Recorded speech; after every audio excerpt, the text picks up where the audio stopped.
عزادارو، پنجتن کے 5 جنازوں کی تاریخ آپ نے غور کی ہے؟ کیا ہوا ہے پنجتن کے 5 جنازوں کے ساتھ؟ کیا ہوا ہے؟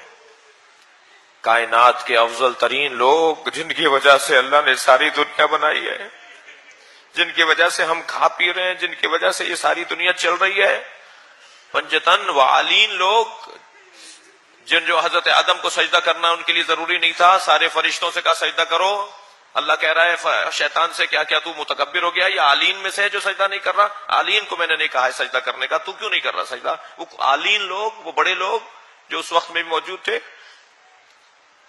ان کے جنازوں کے ساتھ کیا ہوا؟ پیغمبر کے جنازے میں 11 افراد ہیں، کوئی نہیں تھا جنازے میں نبی کے، 1 لاکھ سے زیادہ صحابہ مدینے میں تھے، مگر نبی کے جنازے میں 11 افراد ہیں۔ امت کو بڑا اعتراض ہوا کہ علی نے ہمارا انتظار نہیں کیا، بہت شور مچایا، بڑا اعتراض کیا کہ علی نے نبی کے جنازے میں ہمیں نہیں بلایا۔ اس گھر میں 95 یا 75 دن کے بعد ایک اور جنازہ ہوا، وہ جناب فاطمہ زہرا کا جنازہ ہے، 4 آدمی ہیں اس جنازے میں۔ میں اور آپ اپنے عزیزوں کا جنازہ اٹھاتے ہیں تو ہزاروں لوگوں کی شرکت ہوتی ہے، نبی کی اکلوتی بیٹی، کائنات کی مخدومہ، محشر میں خاتون بنے گی، جنت میں جو سب سے پہلے جائے گی، اس کے جنازے میں 4 آدمی شامل ہیں۔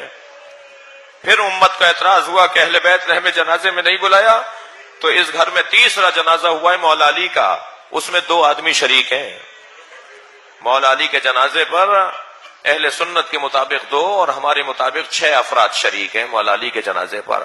اہل بیت کے گھر کا تیسرا جنازہ، حجاج ابن یوسف نے 3000 جگہ قبریں کھدوائی تھی کہ علی کا جنازہ نکال کے لٹکاؤں گا۔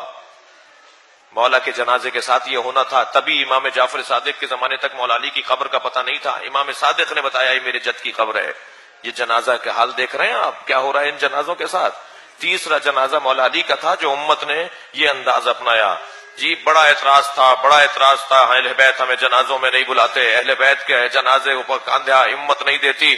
یہ پہلا جنازہ تھا جو پنجتن میں چوتھا جنازہ تھا امام حسن کا، امت نے تیر مار کے واپس کر دیا۔ بہنیں بھائی کے جنازے سے تیر نکالتی رہ گئیں۔ یہ پہلا پنجتن کا جنازہ تھا جو امت کے کاندھوں پر دیا گیا تھا، اور اہل بیت کا 5واں جنازہ اور امت کے کاندھوں پہ دوسرا جنازہ وہ حسین کا جنازہ ہے۔ گھوڑے دوڑا دیے حسین پر، اور ایسے گھوڑے دوڑے ہیں کہ بہن بھائی کا لاشا نہیں پہچان سکی۔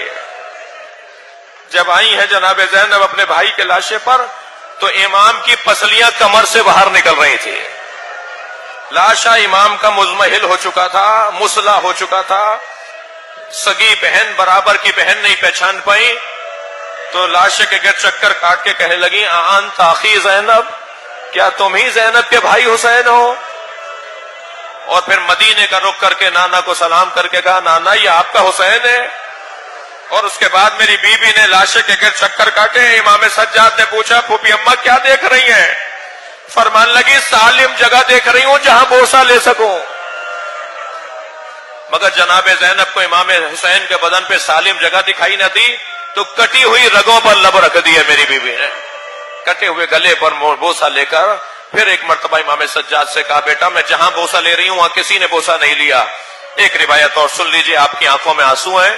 میری بیوی پھر اپنے بھائی کے برابر میں بیٹھ گئیں اور رونے لگیں، آنسوؤں سے رونے لگیں۔ امام نے فرمایا انت عالمۃ غیر معلمہ، پھوپھی اماں حوصلہ کیجئے، ابھی بڑی سخت منزلیں ہمیں گزارنی ہے۔ فرمانے لگی زین العابدین میں کم سن تھی، اپنے گھر کے مدینے کے میں اپنے گھر کے صحن میں سو رہی تھی، کچھ دیر کے بعد میری آنکھ کھلی تو میں نے کیا دیکھا، سارے صحن میں دھوپ آئی ہوئی ہے مگر میرے اوپر سایہ ہے۔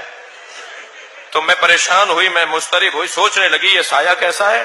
تو میں نے کروٹ لے کر پہلو بدل کے جب دیکھا تو یہی بھائی تھا جو چادر پکڑے کھڑا تھا کہ کہیں میری بہن زینب پر دھوپ نہ آ جائے۔ اب بتاؤ میں کہاں صبر کروں، میرے سر پر چادر نہیں ہے، بھائی کے بدن پہ دھوپ آ گئی ہے، کوئی نہیں ہے جو زہرا کے لال کے بدن پر کپڑا ڈالے۔